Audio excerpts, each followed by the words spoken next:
Now, the second thing that you realize as you're reading through this passage is John begins to explain the situation. What's going on there?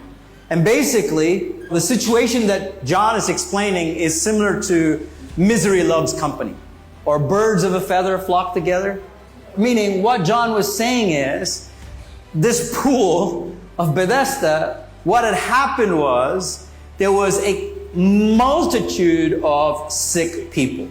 It was not just one or two that was there and people were coming into that pool. It was a multitude of sick people who had gathered together. It might have started with one or two, but over time, more and more and more and more just gathered there to the point that if you go there, all you saw were sick people.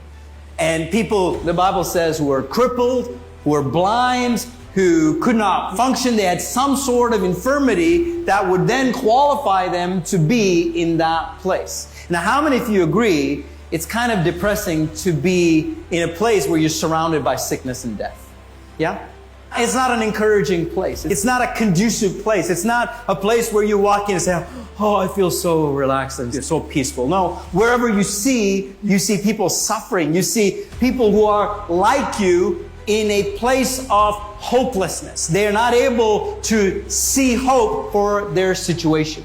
And this is something that sometimes the devil does even in our life, where when we go through certain setbacks, when we go through certain disappointments in our life, instead of seeking out encouragement and seeking out a group of people who could pull us out, what he does to us is he makes us to seek out other people who are also in misery and pain. It's what we call the pity party. Have you ever been to one? Yeah? Most of the time, the pity party is with the attendance of one. It happens in our own home by ourselves. You know, you're sitting there in the dark and, you know, the devil brings the music. You know, mostly violin is what is played for the pity parties. It says, woe is me, no one like me, who struggled like me. We've all done this. We've all had experiences in life where we love to talk about how horrible our life is. How unlucky we are that all the bad things happens to us. I am the only one who always fails in every semester.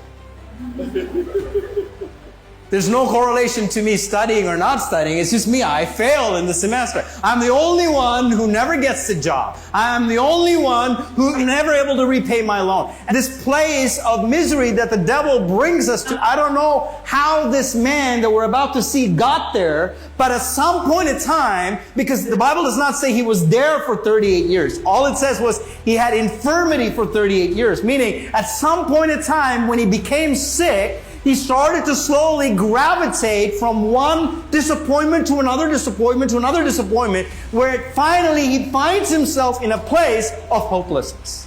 Surrounded by hopelessness. Surrounded by the same kind of death that he's facing. There's no one to encourage him. There's no one to tell him, it's gonna be okay. You're gonna make it. Come on. Put your heels in the sand and dig deep. You're gonna make it through. There was no one around them. And this is how the enemy works in so many of our lives, because he brings us through situations, and when there's a disappointment in our life, and God didn't answer my prayer, Pastor. God didn't do this for me, so I'm a little upset with him. And the moment we begin to think those thoughts, he starts to water them. He starts to allow it to become bigger, those doubts, so that we begin to say, what's the point of going to church?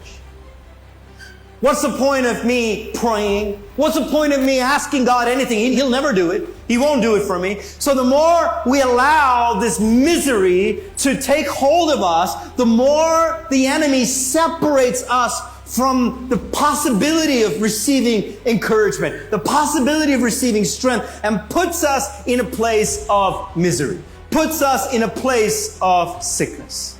I'm telling you, I'm so glad for Jesus. Yeah. Because even if we choose sometimes to not be where he wants us to be, he still comes searching for us. He comes searching for us.